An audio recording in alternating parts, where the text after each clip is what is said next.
with his speed right away. Facts. Like, I think everybody expected him to be fast, but I didn't expect him to be like race winning fast right away. I thought he would take a little bit of time and like make some Yeah. fall and make some big mistakes. And like this dude looked like he was ready to go from the get.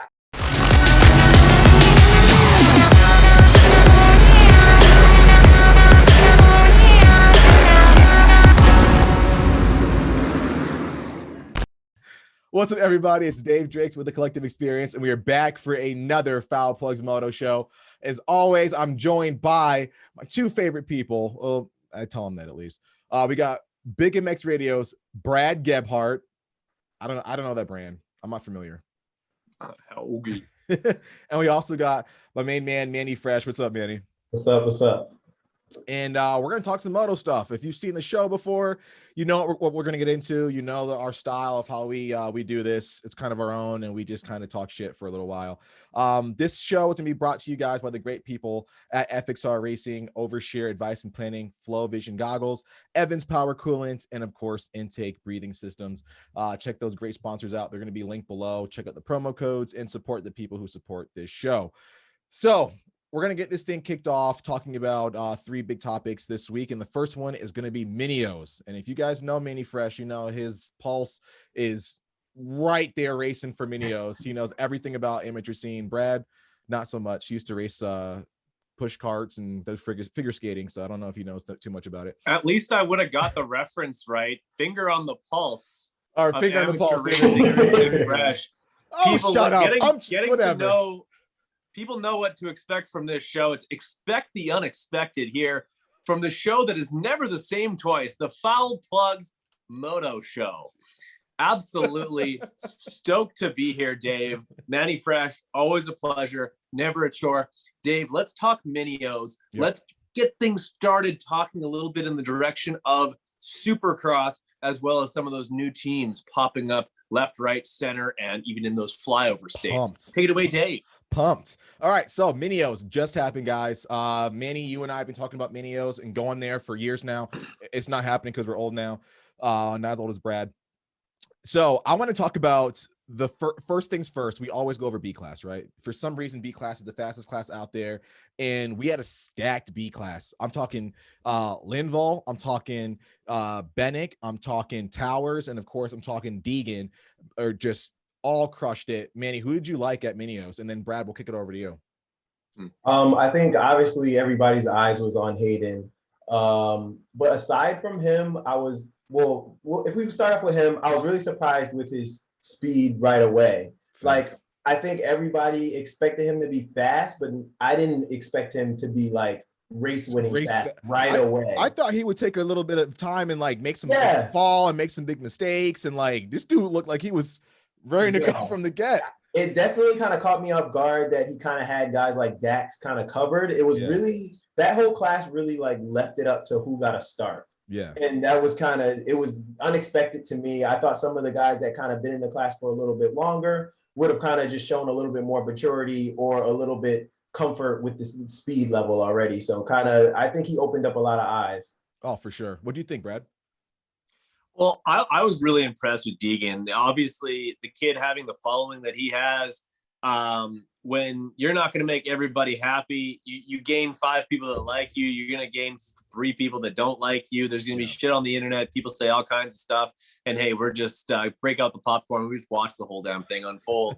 One thing that always surprises me, and maybe it was different for you guys, you can let me know, but moving up to that next size motorcycle, like I raced super minis, got onto the 125, and I see the same thing with a lot of other young kids is, especially with really fast kids like Deegan, is these kids don't forget how to twist the throttle, and you essentially give them a taller, longer, bigger wheelbase, longer wheelbase, bigger wheels. And I would venture to guess that a YZ250F is more stable and has obviously a lot more power than whatever his Super Mini was creating, or he was also on the 125s. So a more capable motorcycle, and that's just going to add to the comfort level. Obviously, there's a little bit of an adjustment period there, going from a chromoly frame to an aluminum frame. Yeah. But we're talking about like this is the Yamaha 250F, for all intents and purposes, the class of the field as far as handling as well as power plant. Yep. And that kid's probably put more time on a YZF 250 than I have on a dirt bike, period. Yeah. And that's short amount of time, which is crazy to think, but it's totally possible given the fact that those guys live and breathe it. So was I surprised? Not at all. Was I impressed? Absolutely. And when it comes to an impressive ride, that was definitely one of them, but also wasn't surprising. He had his little bit of a get off there. Glad to hear he's all right. Yeah, same. I definitely agree. I did not think he would be that fast, that quick. And then it leads me to think, like, the hell are you doing on a super mini that long, dude? Like, my God. For sure. I'd love to hear what people have to say in the comments about this, because that's a topic that everyone loves to chat about. Brody, if you could hop on that big bike and already start whooping ass, then that you put an assassin on an 85 at that point, bro. Like, sure. Holy crap. So and he raced the 250F in the 450 class for sure, right? Yeah. Everybody does. Yeah, everybody does that. Yeah.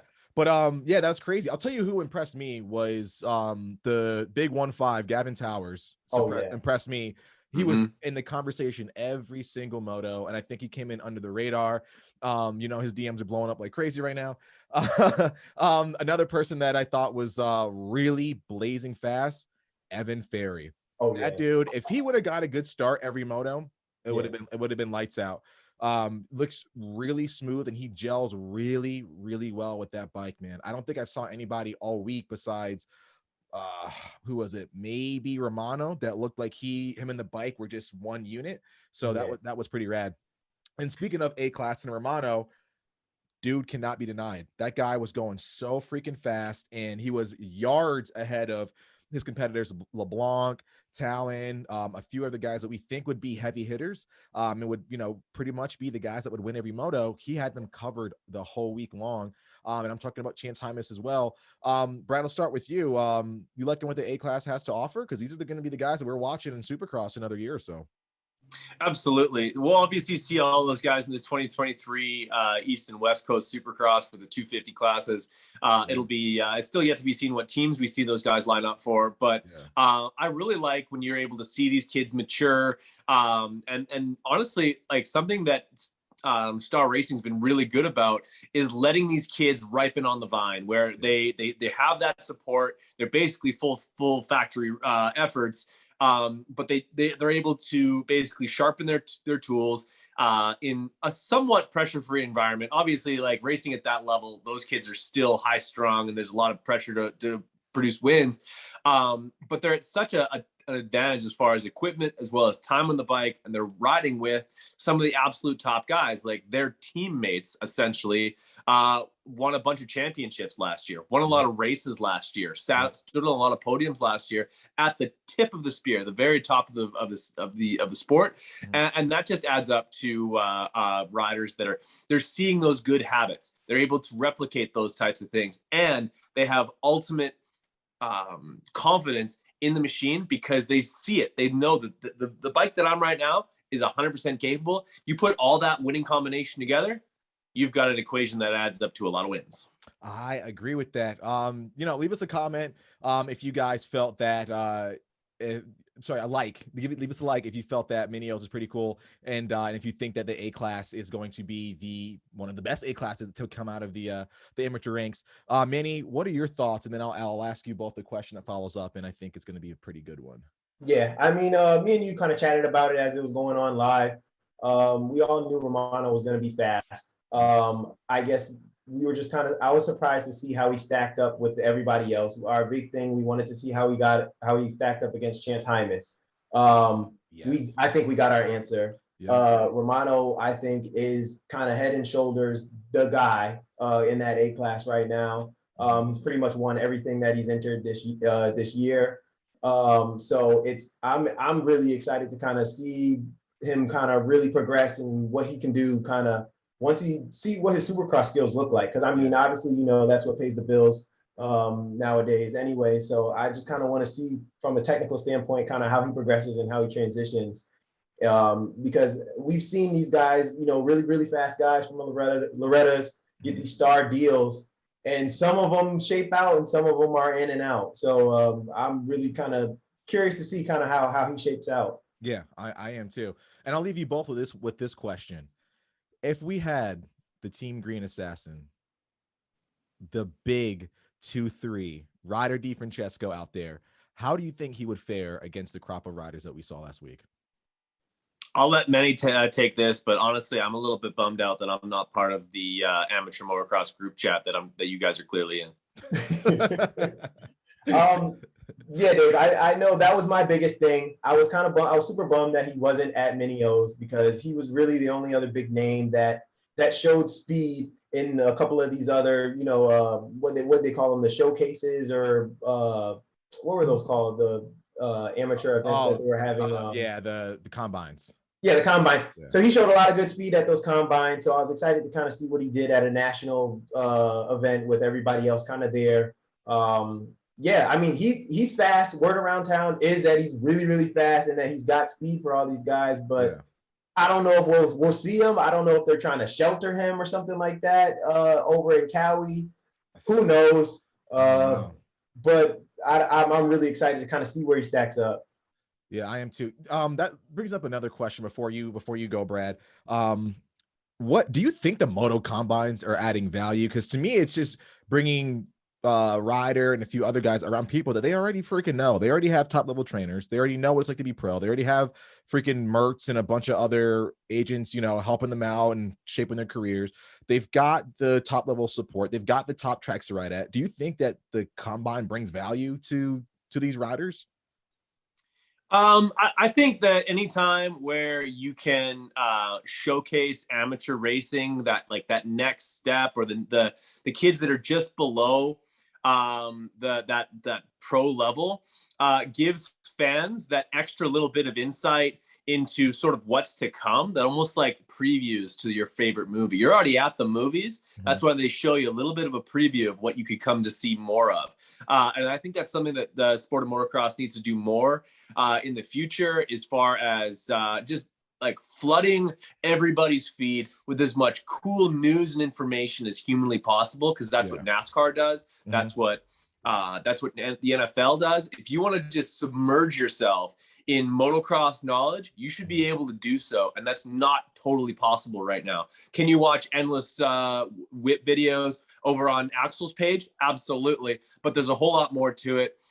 What I would like to see, though, from a Moto Combine is, as a person who used to literally watch hours upon hours of NFL Combine footage, I think it would be really cool if they had a facility. One of these riding facilities definitely has the real estate for it. Maybe you do it in Florida, maybe you do it at the goat farm. I want to see a turn track. I want to see a like rhythm section and an on-off section, or like even a straight rhythm. And I want to see these kids actually kind of battle, and like not like actually racing each other, but almost like a motocross version of the NBA skills competition. Okay. You know what I mean? Yeah. Like, I want to see these kids be able to pull off and showcase some of the skills that they work on when they're not just putting in motos. I think that'd be really cool. I think that would give some people some insight. I'm like, okay, like maybe there's a stand track that they have. It's a shorter stand track.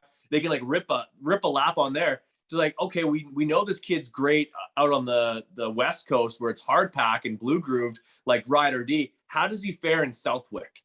You know what I mean? How does put these kids in these interesting types of scenarios that are sort of bite-sized and measurable. And I think that would be a better idea of actually showing what these kids are capable of, as well as as highlighting and shedding light on what they can do. I think you're going to need 14 ambulances at that freaking combine, dude. You break up a That's track fine. with just rhythm sections and say, hey, see who can hit this the fastest. You're going to need an entire hospital wing to be cleared for these kids, dude. You kidding me? They already do the sidewinder at at Ponca and stuff like that. Yeah. Why not have a sidewinder that's timed? Yeah, no, you know what? Honestly, like I think that would be pretty cool, man. And I do think that'd be dope to see, like, put a bunch of West Coast kids in some sand, put a bunch of East Coast kids in some hard pack stuff. You could do it regionally. You could do like the West, the North, the South, the East. I know, man. I know. Manny's thinking of like a scrub contest to see who can go the lowest. It'd be like I it'd see be it cool turning. to kind of like identify like all of the different events, like you know what I mean, like like yeah. NFL Combine, they have like the 40-yard dash. Yeah. What would it be for motorbikes? It'd be like whole shots, whole shot, like that, right? whole shot, right? See stars. For sure, and like, honestly, you wouldn't even have to do it against other guys. It could just be like it's time when you hit a stripe. No different than it is a 40-yard dash. I think it would be neat as shit. So would that be called the Star Racing 40-yard dash? Basically, yeah, because those guys would just absolutely it would be gone. It'd be gone.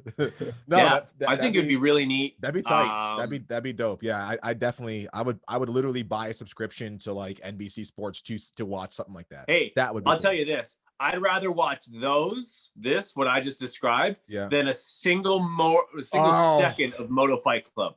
I kind of knew where this is going. The first one was kind of dope though.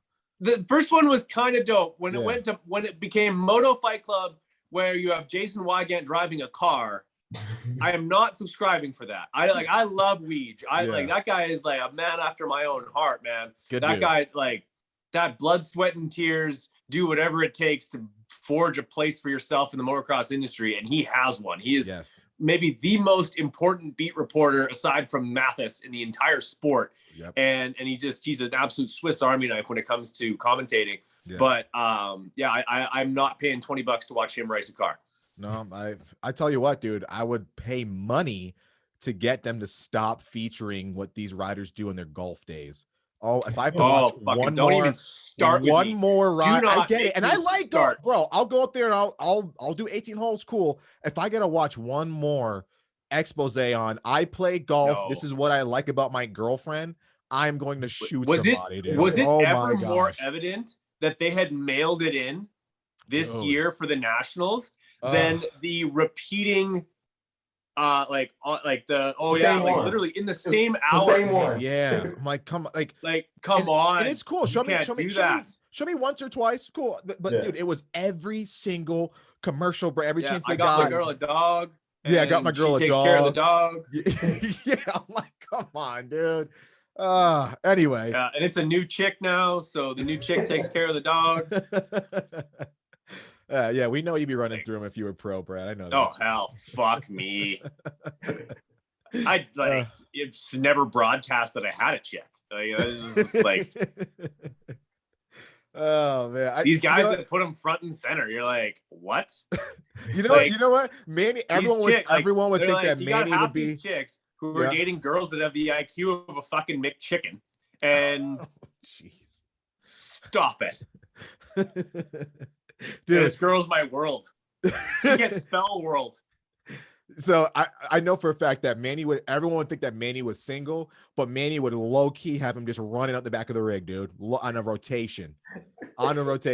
See, I would start falling in love and stuff and like be like, wait, oh, she left me, and crying on the line and shit. But like Manny would play it cool. He would have like all these little baddies around the back, whatever, hiding in the rental car while I'm crying in the rig because some chick like made me buy her dinner and just bounced or some shit. Hey. I could do with a free dinner. Oh, here we go. All right, I want to get going onto some of the new teams that we saw emerge in the last week or so. We got some people that are getting some cool rides, some new teams that are getting a little bit more expanded, and some new ones that are getting created. So, Manny, I'll kick it off with you, man. We just had the announcement like maybe an hour ago of the Firepower Honda outfit that's going to be housing Smith and Fry. Pretty cool. Both lights riders. What are your thoughts on that team? Yeah, I'm actually excited to kind of see what that does. Let's see how advanced that team is actually going to kind of rank themselves in the paddock. Yep.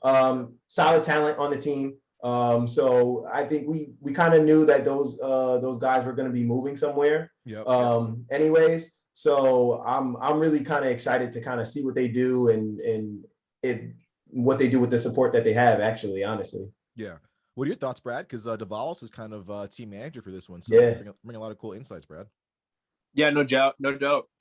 He like Davalos, I think the guy he's gotten a lot of experience with running a lot of his own program, mainly because a lot of the times he operated things not out of whichever team that like the location. Like, he didn't spend a lot of time in California when he was on PC and some of the other teams he was on. So he's a guy who knows a lot about sort of running that same program. And same thing with Jordan Smith, for that matter. If Jordan Smith can stay healthy, like, watch out. That guy, he's led points in multiple series. He's won multiple races. If he can stay healthy, fingers crossed. And that's a huge caveat for him right now because he's had a lot of injuries lately. Absolutely great. Like, I think they have potential to really make some noise with Jordan. And I think on a reliable motorcycle like Honda with great backing, like essentially Western Power Sports, I assume would be a big backer of this. So you're going to have budget for that, which is fantastic. That's awesome. Where some questions lie, obviously, with Jarrett Fry, I don't really think that we got to really see what we got with Jarrett. Like, obviously, there's people can argue that, and maybe some people can say so in the comments, that we did get quite a bit of like we know what we got with Jarrett Fry because he's got quite a few races, a lot of results, a lot of not so great results. But I know he dealt with some injuries. And being the fifth fastest guy or the sixth most successful guy on a team like Star Racing has to wear on you. And a fresh start might be exactly what that kid needs to turn the page and fulfill some of the potential that we saw, because there's more than a few people who 18 months ago said, just wait till Jarrett Fry gets here. So maybe better days ahead. Time will tell. Yeah, I'm excited to see what these guys do on the Hondas. I'm hearing such good things about this new Honda that it's going to be extremely user-friendly. It's going to be a lot more predictive, a lot more comfortable. Granted, all these are Honda guys. What does your buddy Jet say? You guys are buddies now. He's always going to say he likes the bike. I mean, you know, like him and AJ. He's like you with your sponsors. I have the best sponsors, man. What do you want me to say? But no, I mean, I'm hearing that it's a pretty dope bike, and that people are gonna they're really gonna adapt to it really, really well. All this guy, and they're liking it.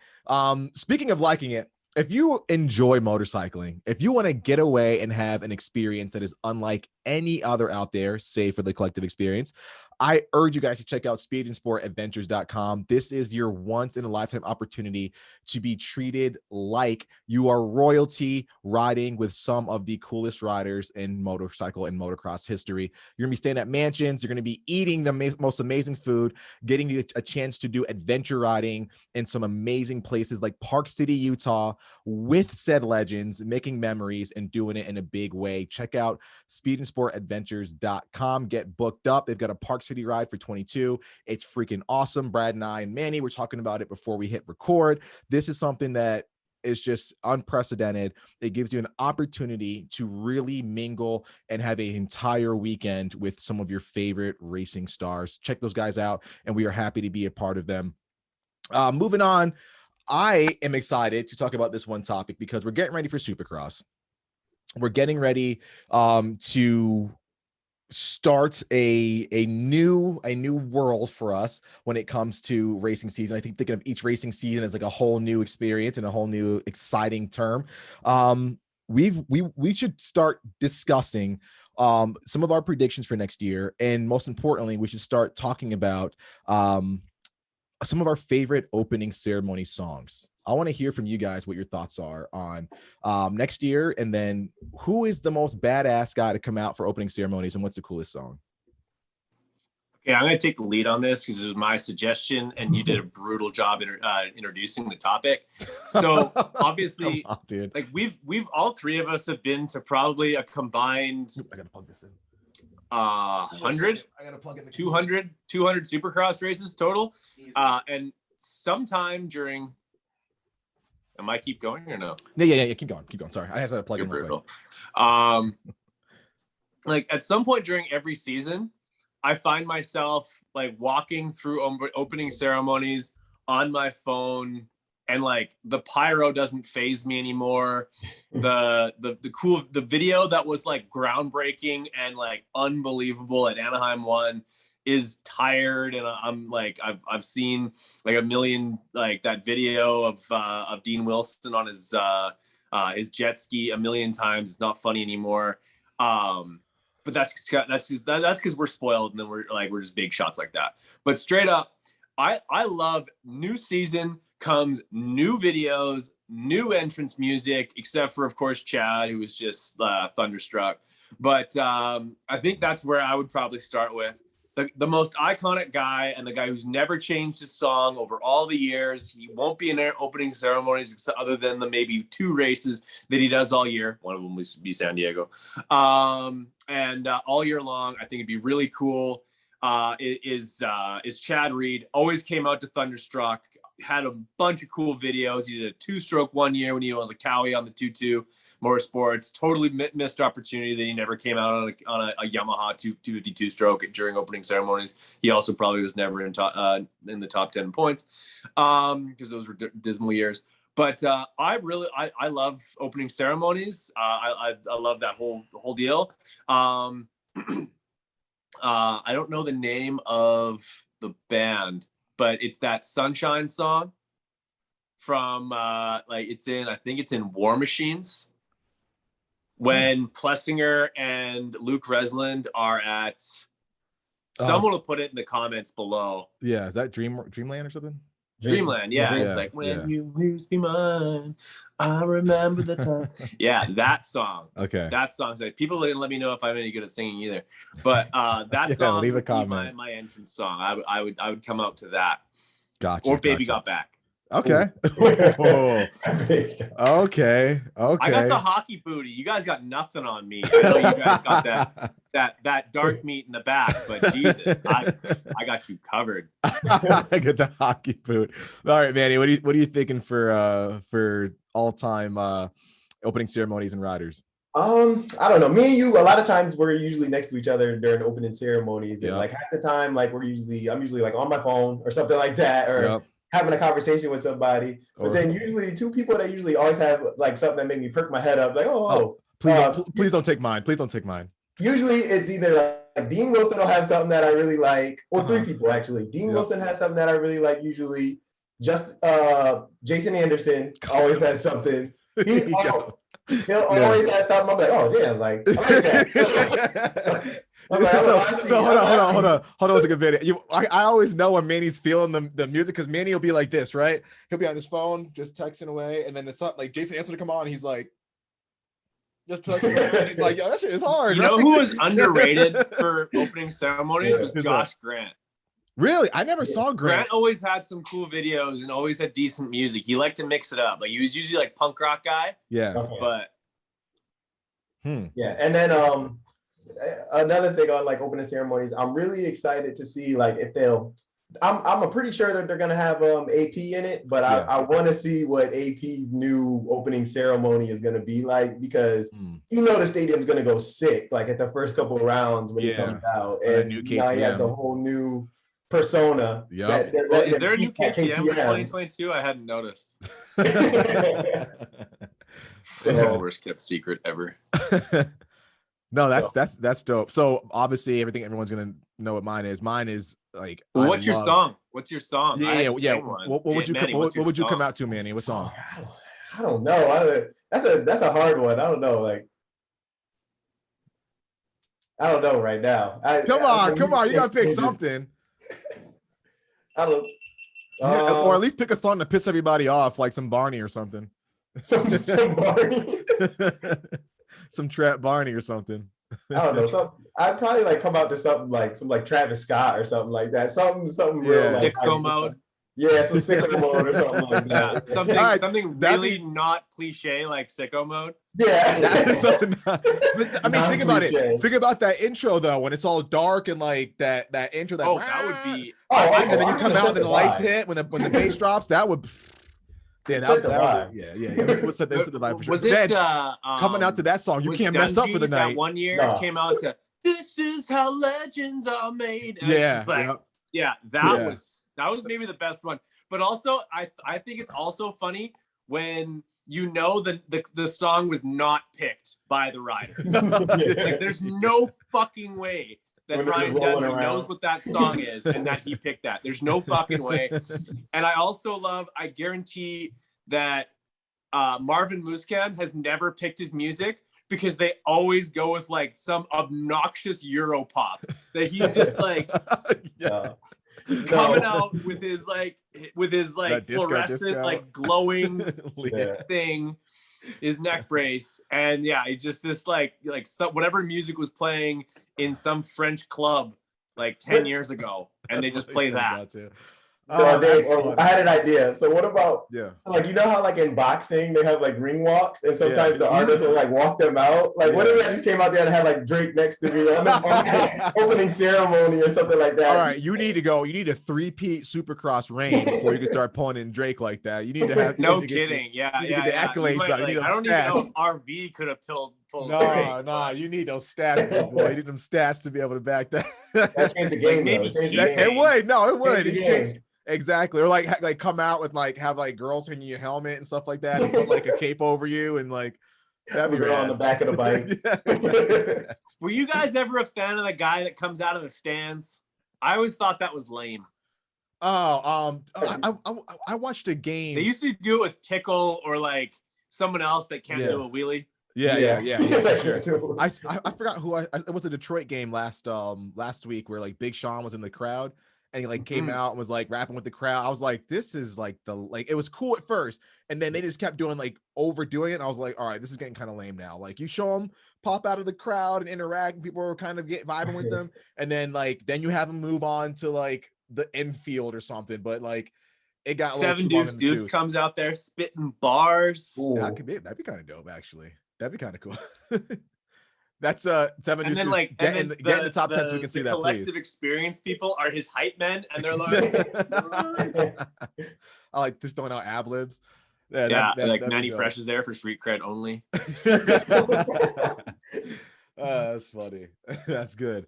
So mine would be Jason Anderson in 2017 when he came out to Panda. That was I remember that. That's right. And that song wasn't overplayed that year at all. Yeah. Well, I mean, at that point, it was kind of like just kind of getting like, to be popular. Yeah, that would have been like December 2016 is when that song came out, I think. Like that, so it would have been pretty new. Yeah, it was new. Exactly. So that was for me, that was fire because the edit looked dope, and then it was just the way that he rides, his style lends itself to just like a good trap beat in the background. I don't know what it is. It's hard. It's hard to quantify and like it's like a non-tangible. But if I had to pick a song to come out to for opening ceremonies, I want to like try to convince myself that it'd probably be like a Pop Smoke, like something real badass. But I know it's not. It'd be like 8 Mile. I mean, like 8 Mile. Palms are sweaty. Yeah, right. You already know, because I would be nervous as shit. I would be nervous. I honestly don't even know the song that I would pick that would get me like hyped up in that environment. I'd be so like ears ringing from just being there that I wouldn't even like. If you two had to pick a song that you think I would come out to that would be pretty dope, what would it be? I know Brad's gonna probably go like Shakira or something, but I would go Woman Woman by AWOL Nation. Okay. Okay. What do you come out to like Eye of the Tiger or something like that? Yeah, or like Gonna Fly Now or some shit. Okay. I'm gonna say Pop Smoke right now, but yeah, that's probably it. No, that's funny. Yeah, I mean, I'm amped to see. Oh no, are you kidding me? What's that song from Paramore? Oh, Misery Business. Yes. Yeah, come on, Misery Business. The song. Yeah, dude. Stop it. No, there's no fucking way it would not. It would, like, and I can't believe you didn't pick it. Well, because I mean, like, I'm looking for like the bravado and like having a pink-haired little chick. Like, yeah, I don't think it would translate, but yeah, I would get me amped up in the helmet. So yeah, that would and then like you'd be there and like Mary Claire's just like your chick is just like hyping you up. She's like topless and shit. Yeah, for sure. We'll make that happen. Guys, leave us a comment below on what you would come out to if you were in a Supercross. Yeah, I want to know what people would come out to. Yeah, what would be the song I'm gonna that you add would pick? a few of those songs to my workout mixes. That'd actually be really helpful. Let us know in a comment below. So I want to get into predictions real quick. Brad, we went over maybe a month ago or so what our predictions would be, but I want to hear from Manny, and I want to hear from you too, Brad, to see if your thoughts have changed. Give me a rundown of top 3 for the 450 class at the end of the season 22. We'll start with you, Manny. In no particular order. Give me first through third. Oh, no, third through first. Third through first. Tomac, third. Okay. Webb, Roxon. And and it's just because Roxon's my guy. So yeah, okay. I like that. All right, what are your thoughts, Brad? I'm wrong every year, and I make this pick with my heart, but yeah. I think podium end of season for AC. I'm not sticking to your 3-2-1 rule. I'm in no particular order, which is what Manny tried to do, but you fucked him up. I'm gonna go Webb and then Tomac. So those are my 3. I'm leaving Roxon off. I think he wins multiple races, but I also think that he has some issues which keeps him outside the top 3 in points. Gosh, I'm really pulling for Roxon to just give me one I would more, love to bro. see it. One more time. Give me one title, bro. We were there for his first win since 2017 at St. Louis. Oh, yeah. Yeah. Yep. So yeah, let's keep fingers crossed. I'm gonna go for I think it's gonna be oh, this is pretty difficult. So I want to say you just made us do it. Yeah. I'm gonna say it's gonna be Webb, Mooskin. I'm hearing great things. I'm hearing he's looking real steezy. I'm hearing he's looking steezy. Yeah, they said that about we'll see. Cool. We'll see. We'll see. We'll talk in 3-4 months. Yeah, we'll see. Wilson's okay. Flying too, bro. I think it's gonna be Mooskin, and then I'm gonna pull Roxon first. And these are gonna change next week. So why are you even harping on me? In your top 3. Yeah, that's kind of crazy. No, so no faith in the Yamaha then. No, I'm not saying that. I'm not saying that. Blue Crew, come through for your boy. I hope Mike Ulrich watches this. You're never getting a deal on it. I'm just saying I am after riding Manny's Blue Crew, I am fully on board. But I don't know. I just think that I don't know. Mooskin just something. Something about the way Mooskin was riding in Paris, and I know that's always does that. That's not like a good precursor to Supercross, but the dude just looked.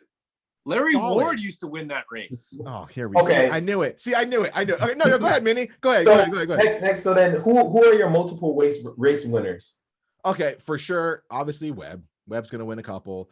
I think Tomac will definitely win a couple. I think Tomac's gonna have those like Tomac-y rides where he'll be consistent for a little bit and then drop and like get like a 17th and then be pretty decent again, but then drop in like it's gonna take him a minute. It's gonna take him a minute. So you have Mooskin up there, but you have him just getting a bunch of seconds and thirds.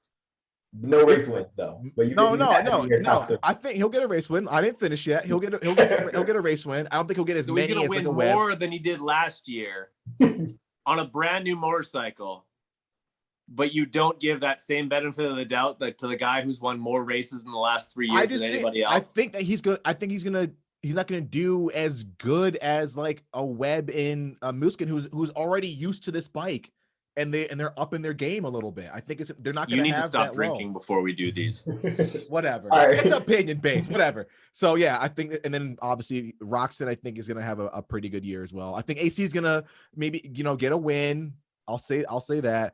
But I'm really liking Roxon for getting it together this year. So. Fair enough. I apologize, everybody. Clearly, Dave painted the room that he's doing this in like minutes before we're starting to record. So clearly, I don't even know why I bother. I should just be like, you know what? I don't care. I'm gonna go watch figure skating. I don't care.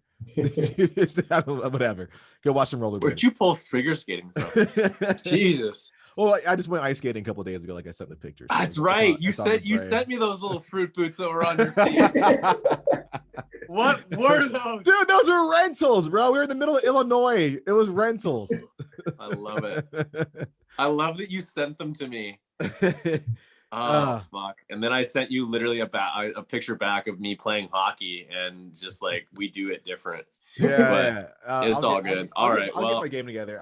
I send you the equivalent of me and an XR Honda, right? Little XR Killer. Yeah. Well, Dave, this has always been awesome. Yes, I hope sir. that people do jump in the comments and like, interact with us. Interact with us. For Leave a sure. like. It's free. It's I was gonna say it's cheap, but no, it's free. It's free to do. Hopefully you enjoyed the video. If you didn't, blame Manny. If you really didn't, blame Dave. And if you really, really didn't, I don't want to hear about it. Yeah, So, keep it to yourself. Like the video. Appreciate it if you guys do. Definitely check out BigMX Radio. Brad's got some amazing content that goes up every single week. It is informative. Every it's Wednesday. Hilarious. Wednesday morning we're doing podcast or we're releasing podcasts. Exactly. You will learn a lot and you will enjoy it. Be sure to check out Manny Fresh. He's going to be linked below as well. Manny's got some amazing content that he produces for a lot of riders. Now he doesn't always post it, even though I tell him to. But if you see anything that's dope in moto, chances are it's probably gone through Manny Fresh's hands. So I keep telling him to post more, but he won't. And I want him to keep posting more moto stuff. So guys, don't forget to check out thecollectivexp.com where you can kickstart your career in motocross. We're talking vlogs, mechanics, support for social media, team management. Sign up, kickstart your career, hang out with the best of the sport, and have fun doing it at the same time. We're going to do this again very soon. We're going to get in a cadence once the races kick off. We're probably doing this every single Wednesday. Guys, this is fun. We're going to do this again. Check out our sponsors below, and thank you for watching.